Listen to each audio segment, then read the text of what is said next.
will never settle down? Like, when is it going to be easy? When am I not going to have some crisis to manage? If you're listening to me, you're laughing like I am because there's always something that comes up, always. And today we're going to be talking with an amazing woman who has been going through it the last few months. And despite going through it, which we're going to talk about, she keeps going. She keeps moving. Her business keeps happening. She keeps bringing in the revenue. And let me mention, she's a sole owner, just a small team, just like you, probably a virtual assistant, maybe. I don't even know. We'll talk about that. But it's like, how do I do all this and manage my life? That's what we're going to be talking about today on Be Real, Get Real with the fantastic Barbara Johnson, who is the strategic accountant. She's also the heart-centered accountant because she cares about her clients. She really, really cares. And let me tell you about this woman. She's a 10-year Navy veteran. Thank you, Barbara, for taking care of us for all those years and for being a veteran. As a Navy veteran, she knows everything about detail. That's what they learned in the Navy. And all of that detail that she pays attention to, that she knows about, is the detail that supports you in making sure that your books are done, your taxes are paid. In fact, Barbara, thank you so much for taking time now during your very busy tax season to have this conversation with us. So thank you so much for being here. Oh, thank you very much for having me. This is fun. I like this type of thing. So yeah, and you are juggling so many balls. Okay, so all of you know that taxes are due for corporations March 15th and for individuals April 15th. So from the beginning of the year until the end of April, probably till the end of May, Barbara's really busy doing taxes as well as managing her regular clients' bookkeeping. But she did take some time off today for this next 15, 20 minutes. So get a drink, sit down, watch, and let's hear what she has to say. Because this woman, like I said, has been through it. You have been through it personally, physically, emotionally. So first of all, congratulations, Grandma. Thank you. The thing that she's been through is she's not just had one new grandchild, she has two new grandchildren, one of them being in the Orlando area where Barbara is, and the other one in Mexico. So Barbara, you had to go away. You went away to be with your daughter for the baby in New Mexico. How long were you gone, and how do you manage, like, I'm here for my daughter, yet I still have to keep my business going because I'm running this myself. So how do you do this? And this is just one of the things. Wait till you hear what else she's got going on. Oh my gosh. It's like a TLC movie or a Lifetime movie going on. So stick with it. Because first of all, she's a new grandma. So tell me about the new baby. His name is Stolas. Right, Stolas. He is amazing. He's he's an amazing young baby. He's tiny. But I mean about average size, I guess, for babies, but he's tiny. And I got there to New Mexico shortly after he was born. He was born on the 26th. I got there this 27th, I believe, maybe the 28th. Yeah. Just as he was coming home. But yeah, I was gone for about 10 days. Because I drove, so it's about a 2 to 3 day drive. Wow.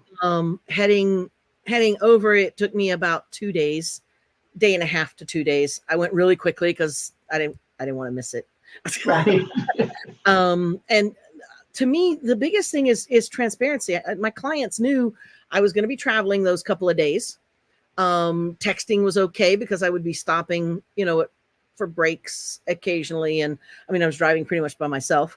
And then once I got there, I brought my office with me. I have a mobile office pretty much, which the only thing I didn't bring was a lot of my, I have paper files as well as computerized files for clients. And the paper files I didn't bring with because that would have just taken too much room.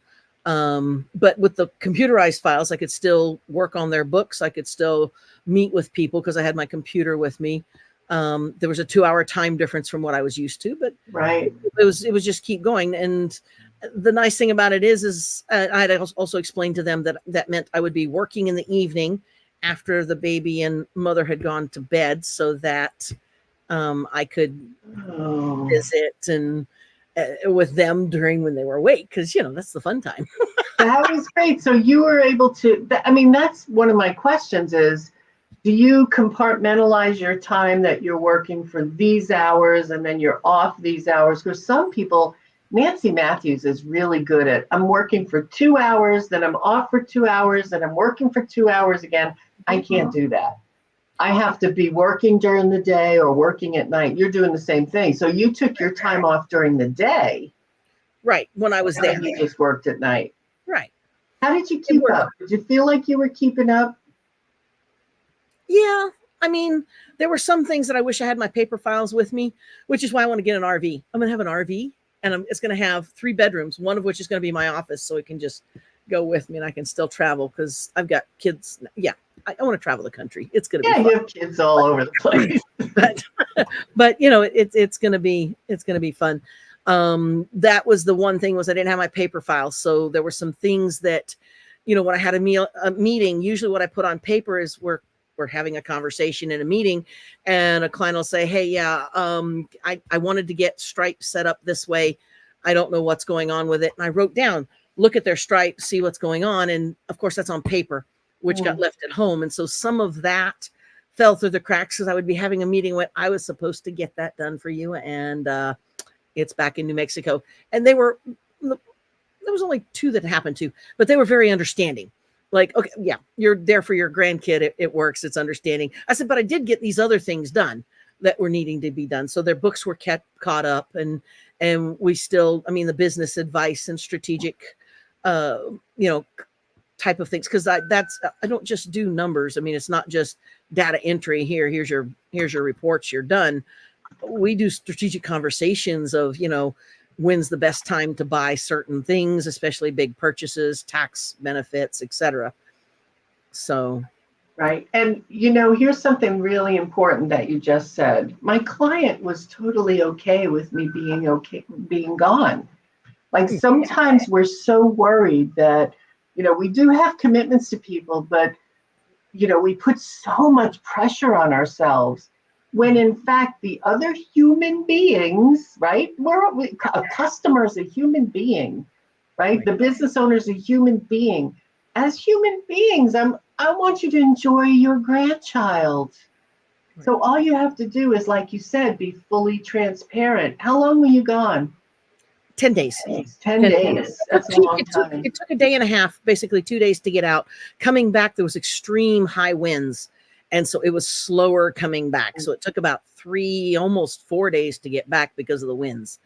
There were wind gusts that were blowing the car like this. And it's like, yeah, okay, I'm just going to go slow and take care of, getting back safe. Yeah. So the key that I heard was I have a mobile office. Mm-hmm. So it sounds like that when you're going, you're all packed up, you got everything you need, you got a little checklist that tells you what you got to bring, and you can't bring everything. So you choose, what do I need to bring? But the idea is to be ready to go and have what you need. The other thing you were dealing with as your grandson was born, actually your grandson came next. Right. You also had a daughter that was born in January as well in the Orlando area. So you had one at home and one in New Mexico, and the one that was born at home had physical challenges, right? Yeah. Tell us a little bit about what's going on there. So she's still in the ICU. Yeah, she's still in ICU. They did finally take out the breathing tubes and the feeding tube and stuff. She's still being vitamins intravenous. They're checking her lungs and stuff. They want to make sure, because she was aspirating milk and her heart was deformed. So at 2 weeks old, she had open heart surgery, was put on a ton of tubes because of different things that were intermixing, because her heart wasn't working right. Her lungs were trying to overwork. She was aspirating the milk she was trying to eat. And so it was all going into a big mess. So they had to separate things. So fix the heart, but put her on a no food, just vitamins IV. And then Wow. once they fixed the heart, then they said, okay, well, let's check the bowels and make sure there's no infection there. So you put a feeding tube in, and the lungs, she was on a breathing, she was intubated.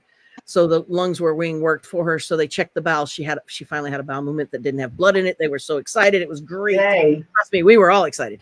But then they pulled the feeding tube out because they needed to pull the intubation out, and they didn't want her again having issues with possibly the milk going into the lungs. Right. So the feeding tube out, and now they're letting the lungs dry out and inflate like they're supposed to be and work.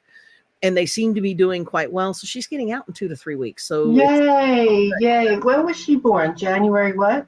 January 6th. So she's more than a month old, and she's been in the hospital ever since. So, okay, so all of that you said that she was going through, all of that is happening every day in the moment. So every single day you're concerned about your granddaughter. Every single day you also are dealing with the emotions of your daughter who gave birth to Anaya. Beautiful name, isn't it, everybody? Anaya. I love it. God answers. What did you say? It means God answers. God answers. Oh my, beautiful. That is beautiful. What language is it in? Hebrew, I think. Oh, I love it. Anaya. So here's where I'm at. How did you possibly stay focused to get anything done? Because for me, I would be so distracted. It would be such a challenge. And this is really where the rubber meets the road. And all of us have issues that come up. But Barbara, this was major crisis. How'd you do this?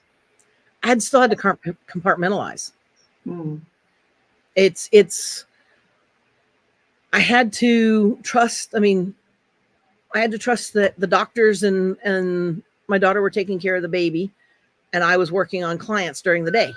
And then in the evening, I would get updates. I would find out what was going on, all of that type of stuff. And so there was a hard stop. By 8 o'clock at night, I was done with work.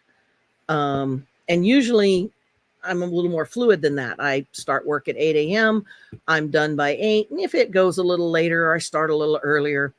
It's not a big deal. But no, there was a hard stop at 8 because I need that update. I need to know what's going on. I need to know how things are going.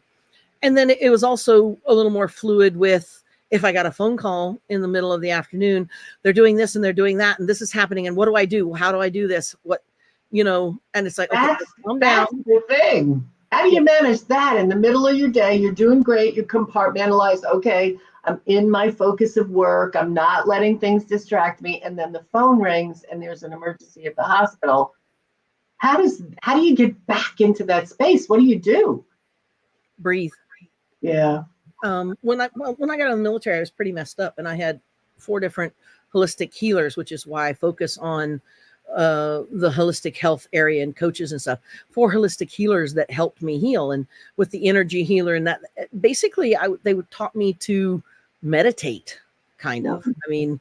I don't do meditation like some people. I can't do that. I can't. But unlike most people, I can sit and stare at a flame or listen to the ocean and clear my mind and take 5 minutes of and just let it go. You'd be surprised how long 5 minutes is. Yeah. So just 5 minutes of pulling yourself away, getting refocused, breathing, getting back in your, it sounds so simple. The problem is sometimes it is and sometimes it isn't, because of course there's always those distractions.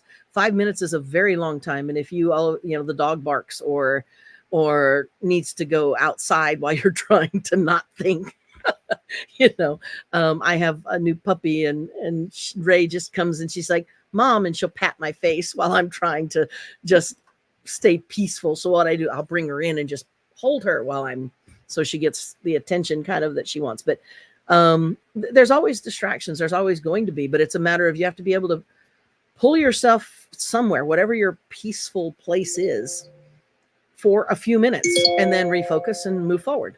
And once you do that, then you can start back up, get back into your zone of genius. The nice thing about it is I love what I do. I can't explain it.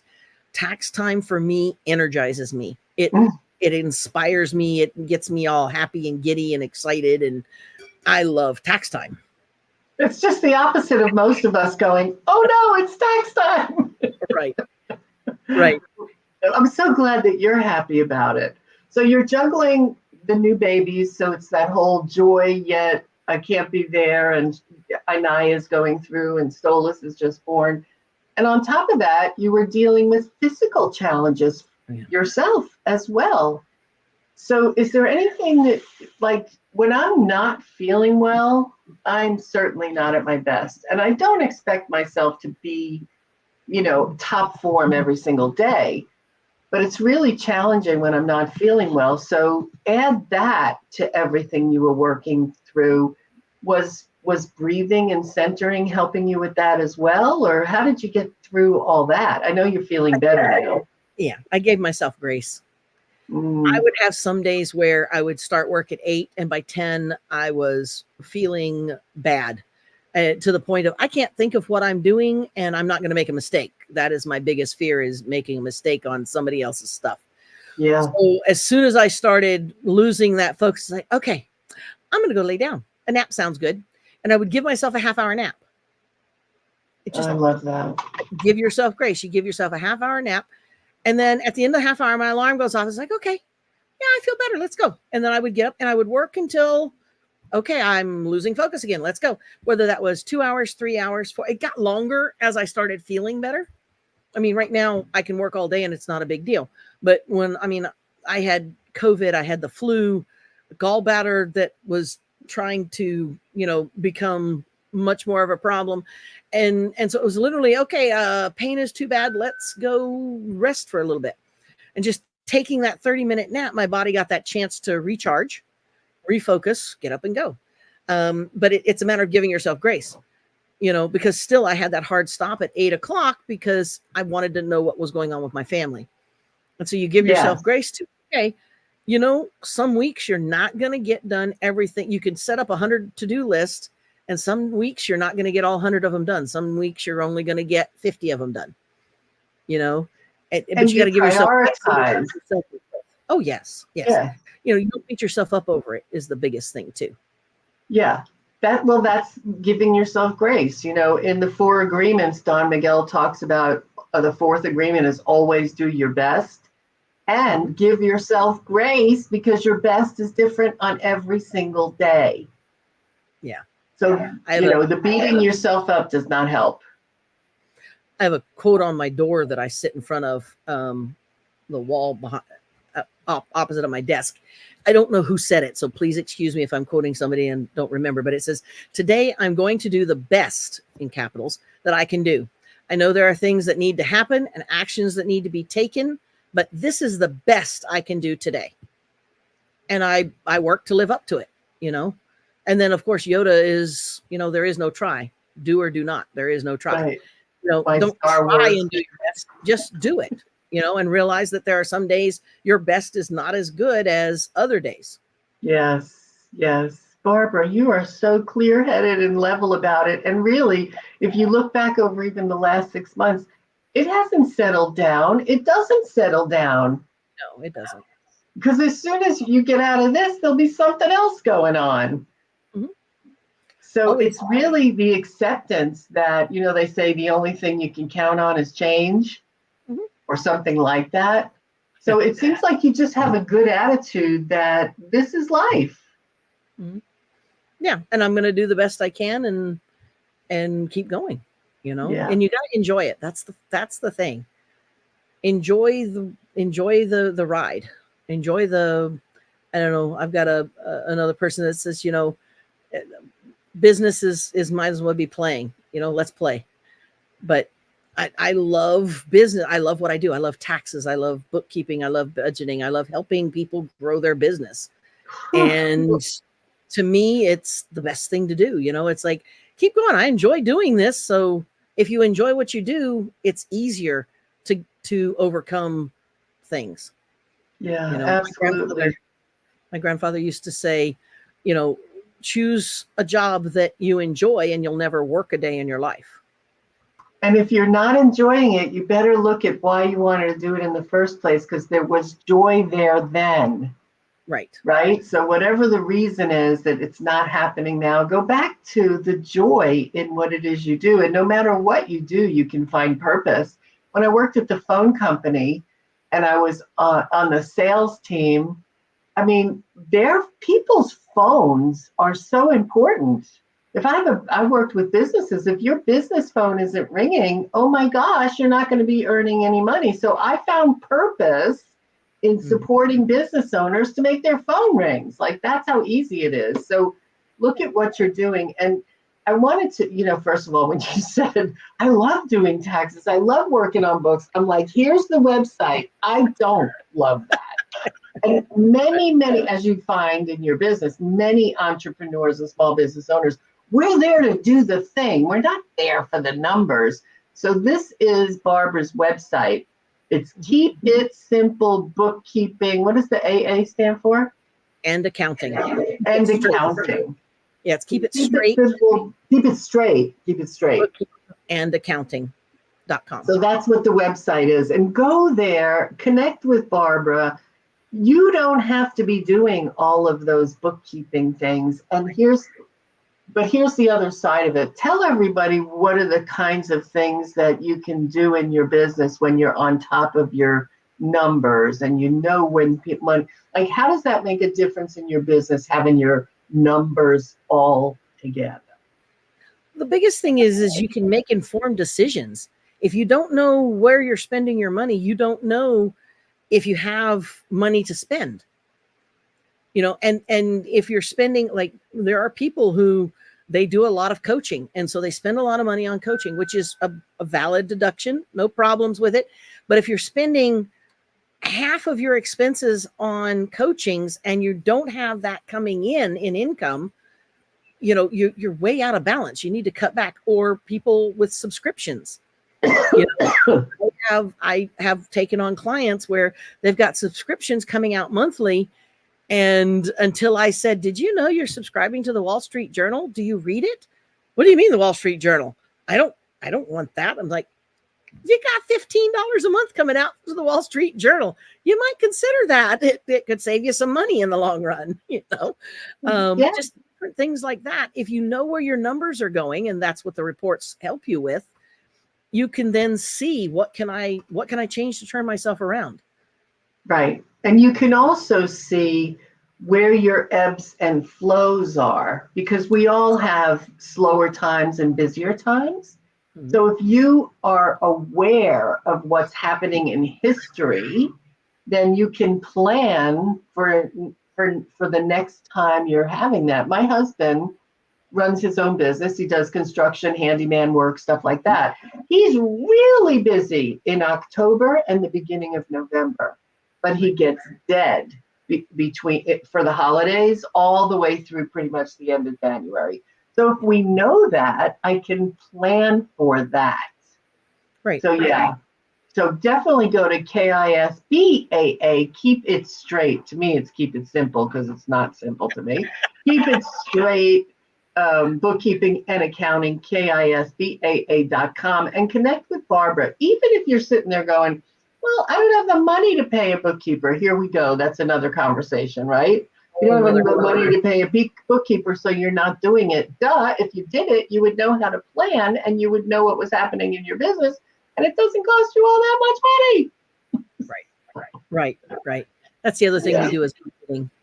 I teach my clients the Profit First system and budgeting and paying themselves first and having a profitable business. Yeah, and you do training classes on Profit First, right? Because it's a system. Yeah, I do that. I do classes on Profit First. I do classes on debt-free challenges. I do classes on finding money in your books, because that's expenses that you didn't know you should be claiming and how to claim them. Yes, very big. There are some things that you're paying for now that can be deducted from your taxes, thereby putting more money into your pocket, and you don't even know. So that's why, for me, it's all about having a professional do it. Right. Barbara, I can't thank you enough for being here and especially finding the time now during the tax season that you love so much. But Yes. what you've been dealing with over the last few months, you've been dealing with always. It's always a roller coaster. There's always something coming, and you can manage through it. Right. The times that we have the quiet are few and far between. Enjoy them. Oh, yeah. Otherwise, remember what Barbara said: focus, compartmentalize, breathe. Breathe. It's so simple. So simple. Barbara, thank you so much for being with me today. I appreciate you Thank you. so much. Appreciate Congratulations on your new babies, and I'm so excited to hear that Anaya is coming home in a couple of weeks. She's made really good progress. Yes, she has. It's fantastic. So very excited. Thank you very much for having me. It's my pleasure. And thank all of you for being with us today. I hope you learned something that can help you get through those daily things that you may think of as crisis or those times where life is just throwing you a curveball. If you haven't yet, be sure to join at womensprosperinetwork.com. You can start your membership for free. And we look forward to seeing you again very soon at Women's Prosperity Network. Barbara Johnson, be sure to be in touch with her. Again, here's the website. And we will see you on another episode of Be Real, Get Real with Women's Prosperity Network next time. Thank you, everybody. Have a wonderful, wonderful day. Bye-bye.